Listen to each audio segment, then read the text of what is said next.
Reason why some of your blessings don't last.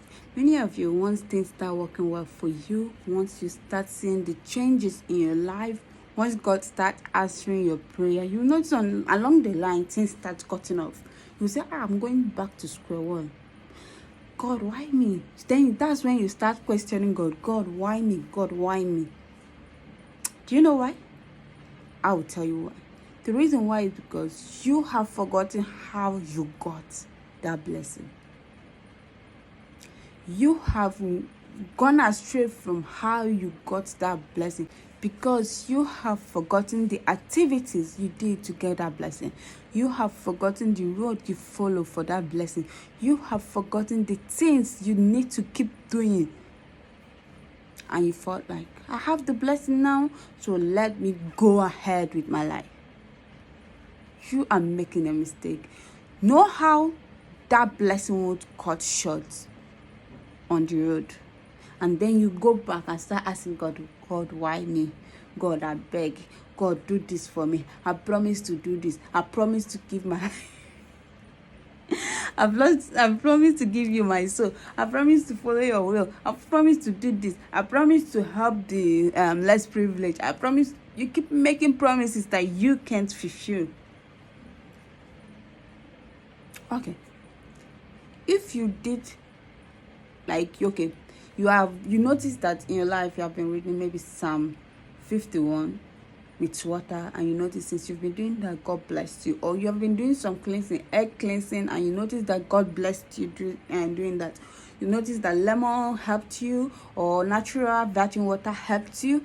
Just think about it. What were I doing at that time that God blessed me? You need to go back to that thing. Because if you just do a little prayer and God bless you, and you just let go of the thing and start enjoying yourself, it will cut short. That's why I often advise, if you have been blessed in any activity, in any spiritual prayer that you have been doing before, you need to continuously be doing that spiritual prayer. You don't need to relent. Once you relent, it gets cut short.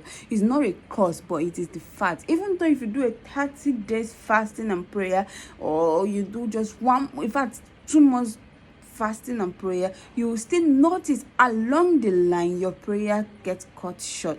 Once you notice that, okay, things have been getting better for me, you start rejoicing. Some of you can't even remember when last you prayed. Some of you can't even remember when last you did a ritual assignment. Some of you can't even remember when last you fulfilled the promise you made to God. It will get cut short. It's not a curse, it's just the fact. And this is the reason why sometimes your blessing gets cut short along the line. Forget about the evil forces. Let me keep that aside. It's not every time we talk about evil forces, evil eye, or some other thing. Sometimes the problem is from us, because once you're blessed, you let go. But that's what I have to tell us today. If you are part of this people that you've gone from square one to square 20, and suddenly from that square 20 you are going back to square one, sit yourself down. Ask yourself, what was the promise I made to God that I'm yet to fulfill? And what was the activity, the prayer, the type of prayer that I did that made God answer me? What was that? What was that? Sit yourself, reason. What was the ritual prayer? What was the activities that I did that made God to answer that prayer? Once you get that answer to your question, yes, baby, repeat that prayer activity.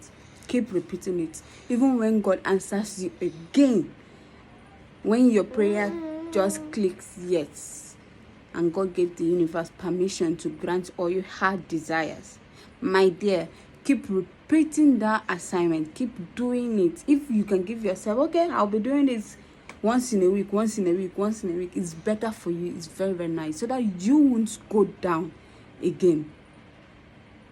That's the truth. Once you have money and you just keep it, okay, you just keep 5,000 naira. If you don't add the money, if you don't keep saving the money won't grow. Instead, it will devalue, because you didn't save it and you didn't add more money. That's just about your own prayer life, your spiritual life, how to help yourself spiritually. I'm telling you the fact. So if you have done any spiritual activity and you notice this helped my life, go back to it. Keep doing it. It's not that you stop doing any other prayer or anything, no, but just that particular one, do not miss it. Like, let it not pass in a week that you mix that particular prayer that you did. Bye for now.